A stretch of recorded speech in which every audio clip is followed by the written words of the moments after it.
And joining me now from Turkey for more on the war between Russia and Ukraine is a global affairs analyst, Shahzada Rahim. Good to have you join us. Thank you for having me. Now, how significant is this for Ukraine? Ukraine says it has retaken about 40 towns and villages from Russian control. And when you also look at how far this war has gone on for, how significant will you say this is for Ukraine? Yeah, thank you so much for having me, first of all. Yeah, this has been a significant victory for the Ukrainian forces since the war began in Ukraine in February. But let me tell you, this is different dynamics. Like if we take into account like what happened in recent days, like the Ukrainian Counter Offensive has been successful against the mighty military might of the Russia. So in the Russia, this has received with a very bad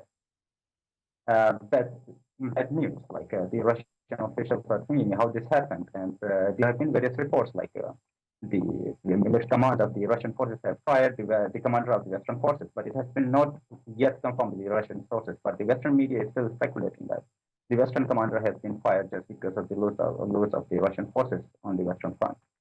But let me tell you, since the war began in Ukraine in February, the Russians were very pragmatic, like they will win the war usually against the fragile Ukrainian military. But this turned out to be very different, exactly opposite. It has been like more than six months, and let me tell you, it has been the longest war of Russia since the fall of Soviet Union. And Russia cannot afford this much longer, this war any longer. And the Russian leadership and the Russian officials know this, but still they are fighting because the Russian leader is a realist pragmatist. Like he believes that he cannot be defeated on the battlefield, and he will do anything to achieve the victory in Ukraine, especially in the battlefield. And what's happening right now is it's not just a war between Ukraine and Russia. It has become a culture war, a civilizational war, and a media war.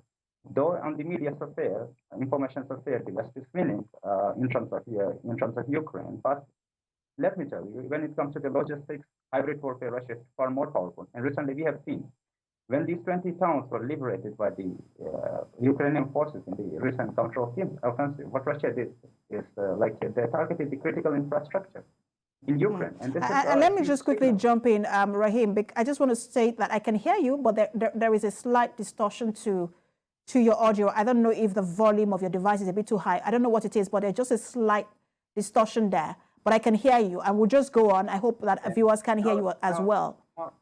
Now you can hear me clearly, right? Yes, we can hear you, but just a slight distortion is fine. We'll just go on with it. But I just wanted to state that. But you were talking about how Russia sees and how Russia reports this war, and you also talked about how Russia's military strategy in Ukraine. I just want to ask you how far you think that Ukraine can push back, especially now that we understand that Russia is reaching out to North Korea for weapons, and then will also be meeting with the Chinese leader Xi Jinping. Yeah, let me tell you, I was going to tell you talk about this. Let me tell you, the hybrid warfare strategy of Russia is very strong.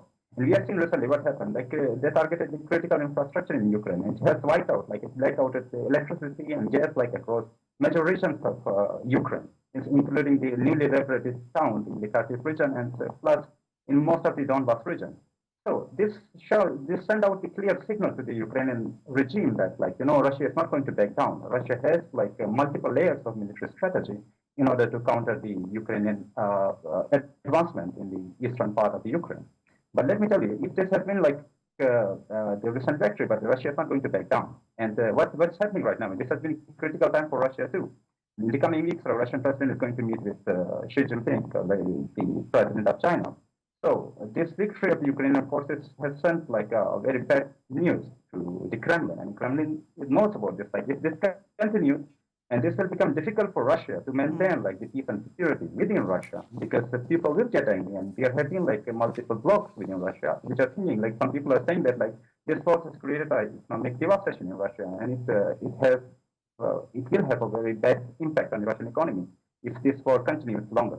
And right now, we have seen the Russian security officials, they are also divided how this happened. This was a surprise victory for the Ukrainian forces, and Russian military, the military officials are pretty shocked.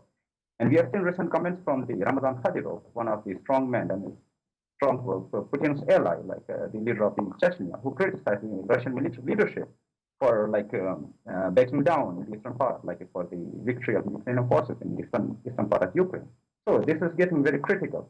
So the Putin and the other military officials within Ukraine, they're thinking like in Russia, they're thinking like they have to round up and they have to send reinforcement in order to block the advancement of Ukrainian forces in the eastern part. So if this continues like this, there's a huge devastation, both at the political, geopolitical, and strategic level for Russia, which Russia cannot afford in the long run. We will continue to follow through, especially that meeting with the Russian president and the Chinese president. Thank you so much for talking to us. Global Affairs Analyst Shahzada Rahim. You're welcome. Thank you for having me.